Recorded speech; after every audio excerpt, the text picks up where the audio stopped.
Coming to you from a cozy little condo high atop Old 4th Ward, Atlanta. Welcome to The Ron Show on America One Radio. Here's your host, Ron Roberts. So I hate to lead a show on terrible, no good, bad news, but this from NBC News last night. Outside federal buildings in Maryland this morning, growing lines of confusion. Employees turned away, told they no longer had jobs. This is all part of the administration's effort for a mass reduction in force in the federal bureaucracy here in Washington, D.C. to save American taxpayers money. In today's cost cutting, about 10,000 jobs slashed across the Department of Health and Human Services, which includes the CDC, FDA, the National Institutes of Health, and the Centers for Medicare and Medicaid Services. The deep cuts hitting divisions responsible for tackling HIV and improving minority health. Show me what democracy looks like! With demonstrators today outside the CDC in Atlanta, on Capitol Hill, one HHS worker fired in February confronted Indiana Republican Senator Jim Banks. Are you going to do anything to stop what's happening? You probably deserved it. I deserved it? You probably deserved it. I deserved it. Wow. Yeah, that's great to hear. Why did I deserve it? Because you seem like a clown. That former worker, Max Schroeder, is protesting the cuts. So it was really alarming and discouraging to hear that he would say something like that to people who are just giving their time to really serve this country. Meanwhile, as Democrats face criticism from their base for not effectively countering the cuts, a symbolic effort by New Jersey Senator Cory Booker, criticizing the president at the Capitol for over 23 hours. This president is wrong. And he's violating principles that we hold dear. Tonight, an HHS spokesperson says the new cuts won't impact critical services like Medicare, Medicaid, or drug approval. Secretary Robert F. Kennedy Jr. says some agencies may have their roles shifted to the newly created Administration for a Healthy America. Among those getting word yesterday that the job he had had for more than 2 decades was no longer there for him, and he for it, is a good friend of mine, Jason Cecil, joining us. Jason, how are you? Be honest. Yeah.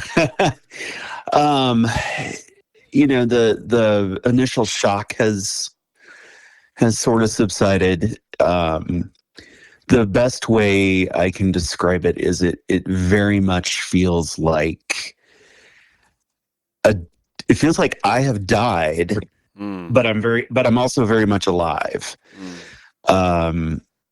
It's as far as feelings go, there's a lot of confusion. All they've given us is an email with 10 attachments as our package. And we've had zero guidance since, and we're unlikely to get any more guidance. We were told yesterday to take our equipment home, basically our laptop, and await instruction on returning it. As of 5 p.m. yesterday, we no longer have access to computer systems. They cut off access to buildings by mid-morning yesterday. It's the way I'm kind of describing how I feel right now is that I'm basically a ball of fear wrapped in a very light sheet of anger and rage, along with sorrow. And one thing that I would say for this morning is, I kind of think of the movie In and Out, with the little characters that represent emotions. I feel like despair is going, "Hey, can I join this party?" That's kind of where I'm at. I have no idea what I'm going to do. That's a great question, actually. Not knowing what you're going to do, I guess the immediate reaction that most people have when they learn that they've lost their job is, what am I going to do next? And the fact is, no major crisis can be solved usually in one day or the next day. It's a day-to-day thing. It's a process, and you're definitely in the processing the shock part of that process, and there will be several other steps to take. I speak of this because I'm an expert in being fired. Having worked in radio for so long, 28 years, and making my bounces across the Southeast at various radio stations, it happens. But in your case, you'd been with the CDC since 2001. You had a long run and important work as a health analyst in global immunizations, and to say that you're an essential employee is an understatement in the aftermath of COVID-19, for example. Did you feel like as you saw these headlines, I'm fine, I should be fine, this is important work we're doing here, just stay the course? No, I never, none of us have ever felt safe. The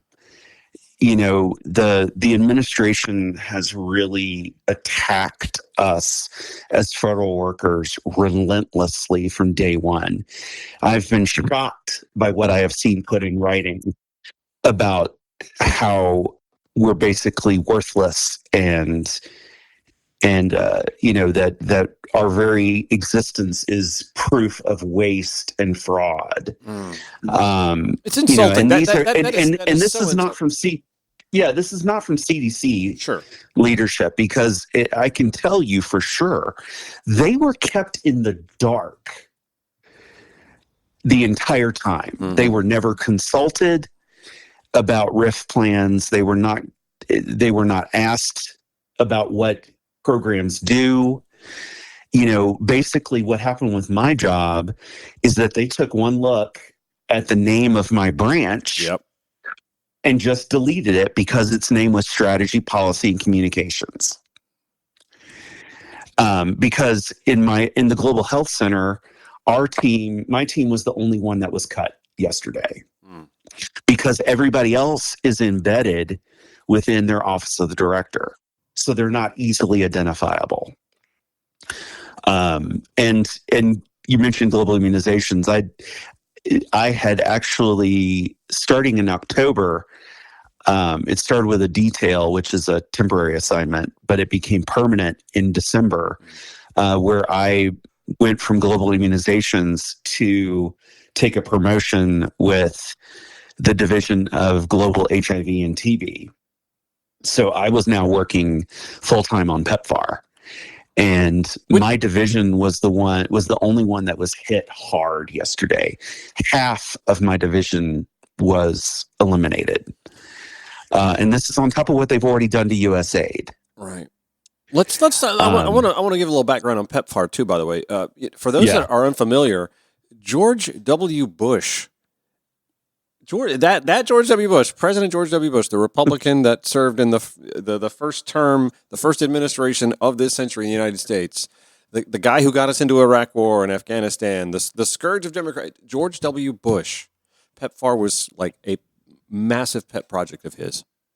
Yeah, it is quite frankly the best thing he did as president. Yeah, no, Yeah, 1,000%. And it has resulted in 25 million lives being saved from dying of AIDS. It has resulted in about 8 million children being born to HIV positive mothers without being infected themselves. Wow. Before I left, one of the things I was doing was writing a justification about how CDC was very much able and positioned to take over most of the execution of the PEPFAR program. The one thing that we're not set up to do, quite frankly, is like logistics and commodities. So, but when it comes to the execution of the program on the ground, the clinics and the training of staff and making sure that people get their antiretrovirals and how you trace them and make sure people come back and don't fall out of the system, while they're being treated for HIV. That stuff we were able to do. And I was in the process of writing a justification for that. which was getting good reviews. But who knows what's going to happen with it now? I mean, just reading through the carnage yesterday, we saw where the FDA staff responsible for handling bird flu. I mean, no big deal, just bird flu. They had their staffing cut. It says here at USA Today, the administration fired Food and Drug Administration employees responsible for the federal response to the ongoing bird flu outbreaks. According to former staff members, there was a leading researcher, I mentioned this before, who lost his job at the NIH. This man is, responsible for an award-winning Parkinson's research study. Lost his job. The staff responsible for Alzheimer's research at the NIH. My grandfather had Alzheimer's. Most people don't die from Alzheimer's, but they have Alzheimer's until they pass, and it's a slow taking away of a loved one. Gone. The inexplicable cuts. I look at your situation and I go, well, is it because the man had global in his title? Does that have something to do with it? It wasn't domestic enough. I have questions just as much as you do at this point. One thing that's been clear from the beginning is that there is zero thought being put into the cuts that are being made. Right. Chainsaw. Yeah. I mean, they're just cutting to cut. They're cutting to damage. And part of Project 2025, which people are like, oh, well, Trump said he didn't know anything about it, blah, blah, blah. It's like, no, well, clearly he was lying to you. And if you hadn't paid attention to the first 4 years of the administration, he will lie to you when it's to his benefit. And he has definitely been executing on Project 2025. The head of the Office of Management and Budget, Russell Vought, he's a piece of work, and he very openly said last year, they had a video that got released where he said, I want them traumatized, them being federal workers. It's just terrible. and part of it that has become very clear to all of us is that the cruelty of it is the point. Seems to be. Like they told all of our center directors last Friday that the reduction in force notices were coming definitely on Friday afternoon. And so then all center directors had emergency all hands meetings to tell people, this was coming. They don't know what it is. They haven't seen any list. They are not going to be given a list of people who were RIF'd. And if you do get a notice, please send it to this email address so that we know who has been let go. Because they're not being told. What? Yeah, our own managers have no idea unless we tell them that who has been let go. I have to wonder, no, I'm not going to. My reaction would be like, no, I'm not going to help. I'm not going to help on my way out of being kicked. But I guess out of compassion for your supervisors, who you've worked with for, in some cases many years, you feel compelled to do so, I guess, in any way, shape, form, or fashion. I want to talk a little bit about the mechanics of this, how this all, came down to, I know you got word yesterday and that the clouds had been forming, in the weeks leading up to it. But I'm going to take a quick break. We are with Jason Cecil, who is one of the many who had been let go with the FDA, the NIH, the CDC. Right here in Atlanta, the CDC is where Jason had worked for more than 23 years until yesterday. We'll get more of his perspective when the Ron Show returns here on America One Radio. Progressive Voices via TuneIn, or if you listen via podcast, thank you for doing so, wherever you podcast. You can follow The Ron Show on your preferred social media platforms at Ron Show ATL, Blue Sky, Instagram, Facebook, Threads. Still on the Twitter X. I don't even know why I'm fighting that battle, but I'm still there. Substack as well. 404-919-2725 if you'd like to call or text the show, leave a comment. We're with Jason Cecil, who previously worked with the CDC for 23 years. Public health analyst and global immunization since 2003, as a matter of fact. How close were you to retirement, by the way? Well, there's normal retirement, and then there's what they call early retirement. Because I have over 20 years, upon my 50th birthday, I would be eligible for early retirement if it is offered.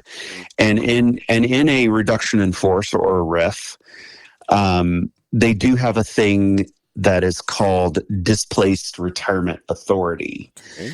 And what it is that you get full retirement because of a RIF if you meet the age and time in service requirements. And one of the more bitter ironies of this situation, and it's just bad timing, but everybody who was RIF'd yesterday at CDC, our end date for the most part is June 2nd. So Okay. they gave us 60 days notice. Right. And I would be eligible for displaced retirement on June 4th. Oh man.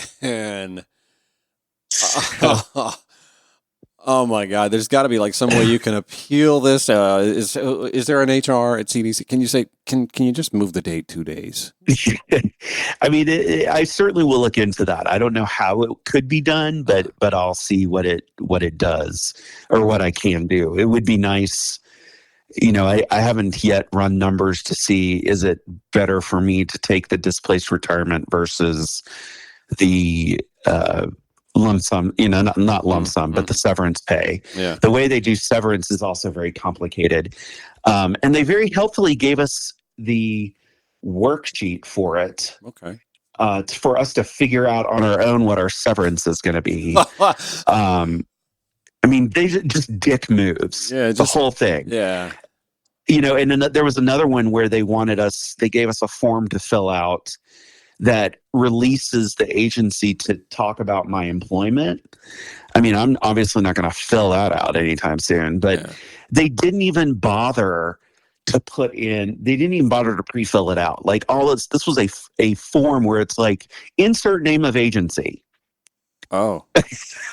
And insert things that are information they already have. And they're like, fill this out and send it back to us.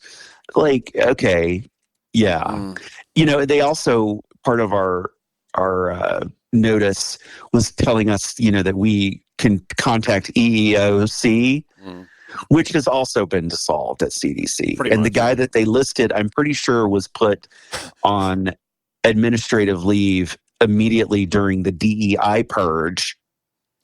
In January. So how exactly were you informed yesterday that your job was gone? My first indication was a really good friend of mine who came into the government with me. I was a presidential management fellow, which is another program the president has ended, which was started by Jimmy Carter in order to bring people who had graduate degrees into the federal service. And that's how I came into the federal government. And she was in my PMF class, and she worked at NIOSH, which is the National Institute of Occupational Safety and Health, which was almost completely dissolved yesterday. Yeah, I'm sure OSHA's not far behind too, actually, now that you mentioned it. Yeah, the only thing they preserved was the World Trade Center program. Because CDC ran that. Yeah. And a lot of people might have heard about it from Jon Stewart, because that was kind of his big thing. But she texted me and said she got a RIF notice.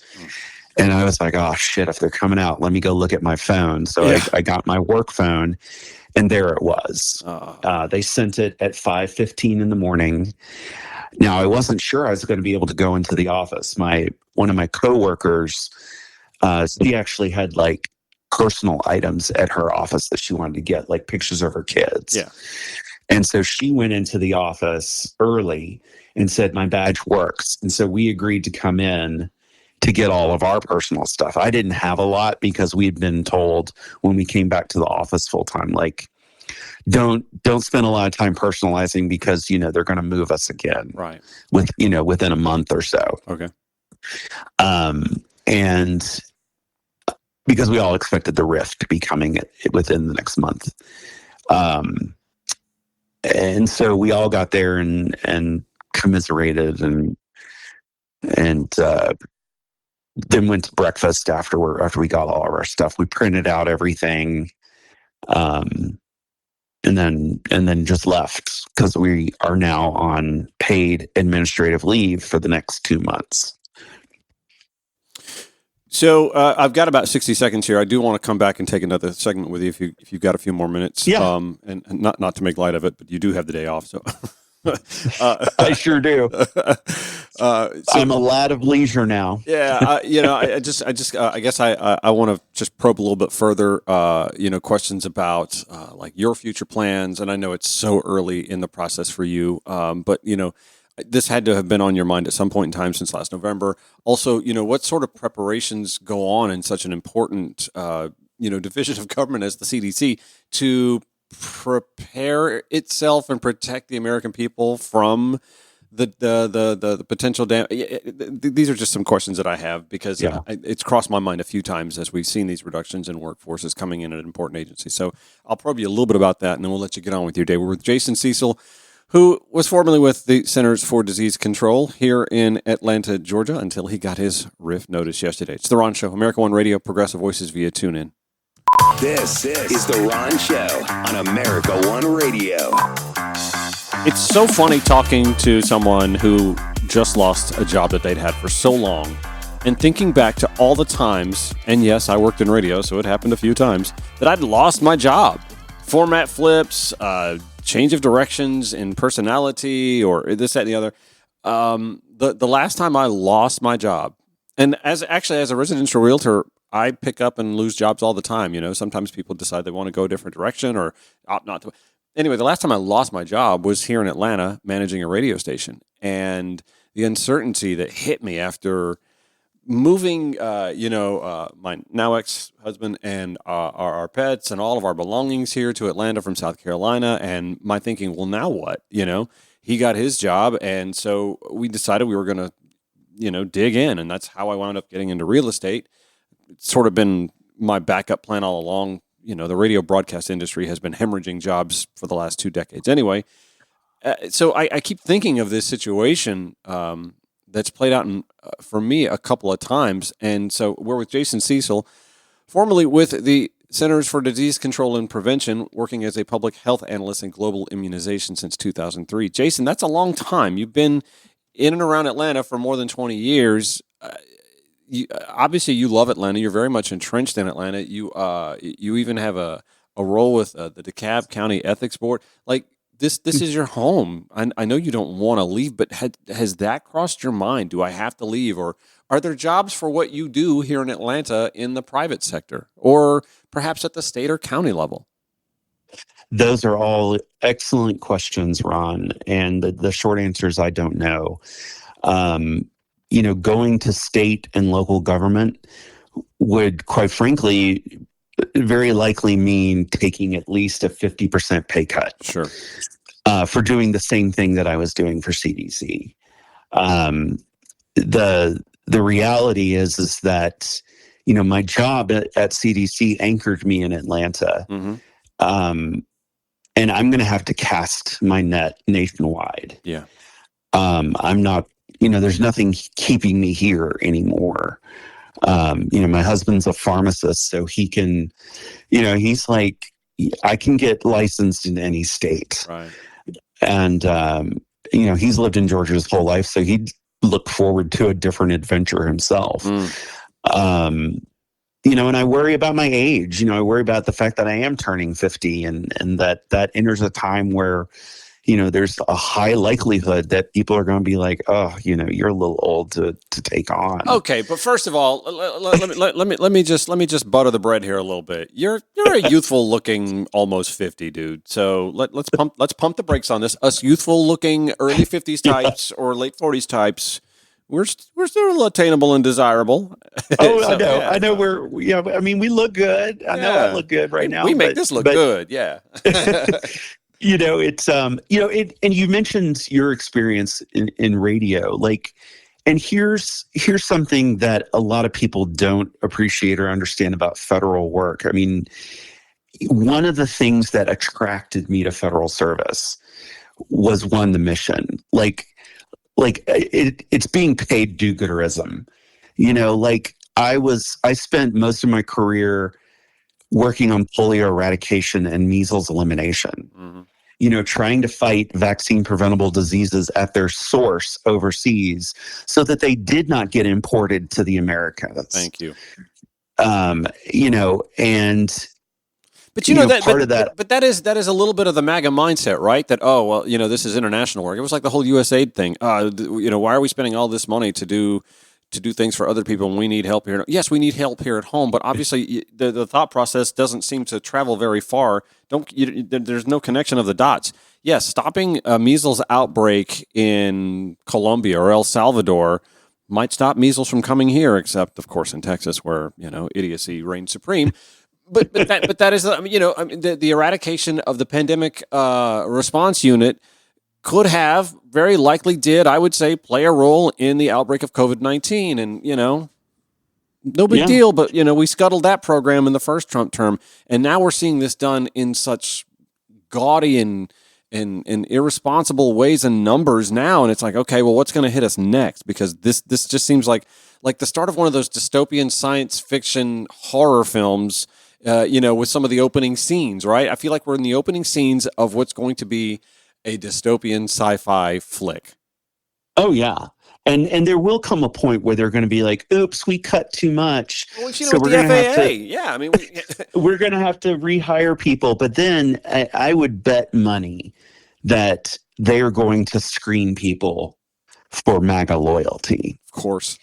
Because, the Heritage Foundation already spent 4 years developing a list of people to staff the government with, because that's part of their goal, is to make the government a tool that is loyal only to the president. Yeah. Because when we came in the federal service, I swore an oath to the Constitution. Just like the president and everybody else does when they get sworn into office. Federal workers are sworn in to service by swearing an oath to the U.S. Constitution. And we all take that very, very seriously. But yeah, one of the things that really attracted me to federal service was not only the mission of it, but it was the stability.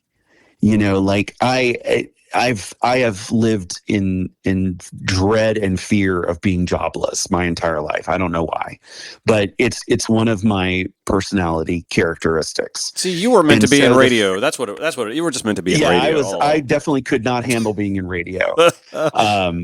It would just make me, it's kind of like why I'm not an entrepreneur. I admire people who have that entrepreneurial sense to, go out and take a big risk and a big gamble. And I'm just not built that way. I want stability. I want as much certainty as I can have when it comes to how I support myself.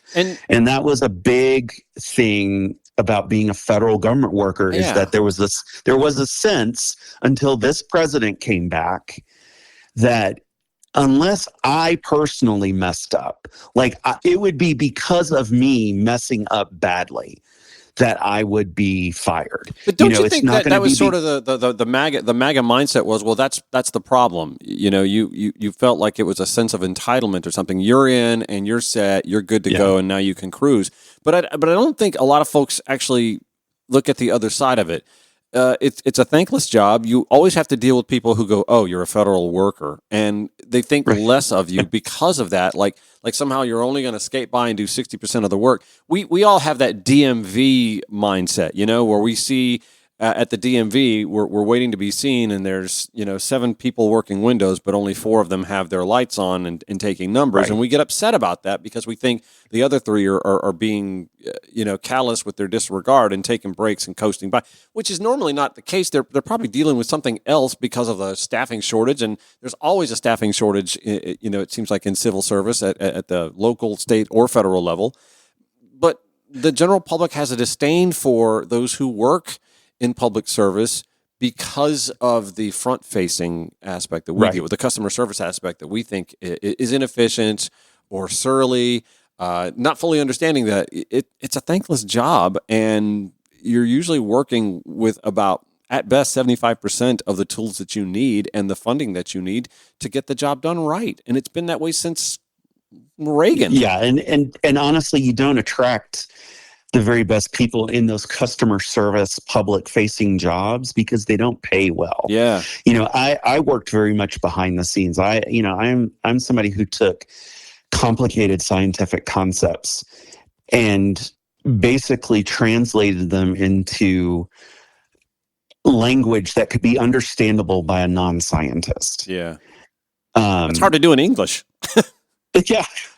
And I worked closely with our partners, and our partners could be anything from like the Bill and Melinda Gates Foundation or the World Health Organization, which we're not allowed to talk to, anymore. UNICEF, the UNAIDS organization, like there were international players as well as groups like the American Academy of Pediatrics who had interest in what we did, and we worked with everybody. So people don't have a full understanding of all the stuff that goes on in the civil service. But yeah, your point's well taken. Some of these front-facing jobs, they don't always have the best people, and it can be hard to get rid of folks. That was the other thing that the president certainly doesn't understand is that, yes, we understand that we work for the executive branch, and, unless you're asking us to break the law, we're going to try to always do what you direct us to do. Like even when we disagreed with it, like a lot of the stuff that Rubio put out about, everything should be making America healthier, safer, stronger. It sounds good on the surface. It sounds good, but it's like, okay, you've given us a direction. Now I can tell you how what my program is doing plays into what you just said your goals are. How does not allowing 25 million people to develop full-blown drug-resistant AIDS benefit America? I can make that argument to you. It's a little gross at times because it becomes, there's some naked American self-interest arguments to make, but I know who my audience is, and I can make these arguments, and I will. And if he's telling us that we're only allowed to give PrEP to pregnant women, which is the truth, PEPFAR is only now allowed to give PrEP to pregnant women to prevent. I don't know what we're supposed to prevent with that, but we'll do that. It's like, he acted like that, at every turn, the civil service was trying to thwart him. And it's like, that's not the case. We were trying to make you follow the law. We will do that. But, that's not fealty. That's not loyalty to Trump. Which begs another question. It's something I've always wondered, especially since election night, which I have to imagine was just as nightmarish for you as it was for me. On election night or after election night, I have to wonder, like folks in branches of government like yours, were there any like preparations where you're like, okay, we need to offload this information, we need to store this somewhere, this needs to be available to the general public in case it's not available from government? Any sort of lifeboating of research, or what sort? Does any of that even happen, or is it even allowed, or how much of it happened during the Biden administration before Trump was sworn in? Can you give any background on that at all? We did have some preparations. I mean, because we knew, one of the first things that those of us who worked in the policy arena, we made everybody read Project 2025 after he won. Because we knew that was going to be the blueprint. And it's like, okay, here's the pages that deal with our program. Like read it, understand it, because this is the only clue we have of what's coming. Now, as far as lifeboating, I'll tell you, the science just kept on as normal. Our scientists were like just continuing along, blissfully unaware of the storm that was coming. And they didn't understand that they could get in trouble for having articles about sex workers or articles about HIV with transgender women. It didn't compute to them because to them, this is just science. I've gathered this information, I've analyzed it, we've learned some things from it, and from the execution of our program in the field, and now we're reporting on it. Like, I don't see what the problem is. That's how our scientists think. That's how you want them to think. They shouldn't be censoring themselves, through some sort of ideological lens or suppressing research, which is what we ended up having to do. Wow. Because one of the first things that we had to do, when the DEI stuff came out, they forced us to take down all of our web pages. The first 2.5 weeks, me and my teammates, we had to scrub the website of any mention of DEI, diversity, equity, anything that smelled like it, let alone the transgender stuff. We even had to go so far as to scrub our files. And some files, it was not even possible to scrub them. So we had to create a special archive to put those to put all of those files in so that they would not be discoverable by the public. I see. Because that would anger, his Lord and Majesty, Donald Trump. Oh, man. So we did prepare, and CDC even proactively, they knew that one of his stated goals was to just slash government. So CDC was like, okay, let's put together working groups to put together scenarios by center of what a 30%, a 40%, 50% cut would look like. Yeah, I was going to ask, was there some sort of a blueprint for cuts that was made and presented? There was work done proactively, but HHS was not communicating with us. Our acting director was not communicating with us. In fact, nobody's hardly seen her. But the work was ignored by HHS. There is a small DOGE team at HHS working closely with Kennedy that put together all the plans for all of HHS. Now, there's 15 different operation divisions or I think he said 28, but there's a whole crap ton of agencies under the HHS umbrella. And none of them were consulted about their own RIF plans. None of them were asked, so what is it that this group does? What does this division do in your agency? They had no understanding. They had no interest in knowing what we did. They were just, and they weren't communicating. I almost felt bad for, our center leadership when we'd have these weekly all hands trying to tell us what they knew. And, I remember Deb Oury, who is she, I don't know if she's still with CDC or not, but she was the CEO. She was the acting COO, Chief Operating Officer. And she told us at the last all hands I attended, she's like, most of the time I get maybe a 45-minute heads up of information before you get it. So they were not telling our staff anything. So that, that tells you the thought that went into the cuts. And apparently the reason that they weren't able to send out the RIF notices last Friday is because they were including all the Commission Corps in it. And that they cannot do because the Commission Corps is a uniformed military service for public health. It's the United States Public Health Service that was founded in 1790 something. They are original public health officers. Okay. And they're throughout CDC, and they have to be fired through a different process. as is typical of government. Well, but I mean, as inefficient as that is, it's also inefficient that they don't know how to efficiently do this in the first place, and that's the whole part of you're supposed to be ushering in an era of government efficiency, and this is not at all efficient in any way, shape, form, or fashion. Never mind that it doesn't make sense what cuts are being made, and there's no way to prepare because nobody knew who was going to get cut. So how can you prepare to shift work when you don't know who the axe is going to fall on? Yeah. Yeah. The 7 or 8 branches of my division that were just eliminated yesterday. There's no process to shift the work elsewhere or to wind it down in any sort of way that makes sense. It's just going to simply vanish. We're with Jason Cecil, who up until yesterday worked with the Center for Disease Control and Prevention for more than 21 years. I've got one last question to ask you, and then we'll let you get on with your day. Stand by. It's The Ron Show, America One Radio, Progressive Voices via TuneIn.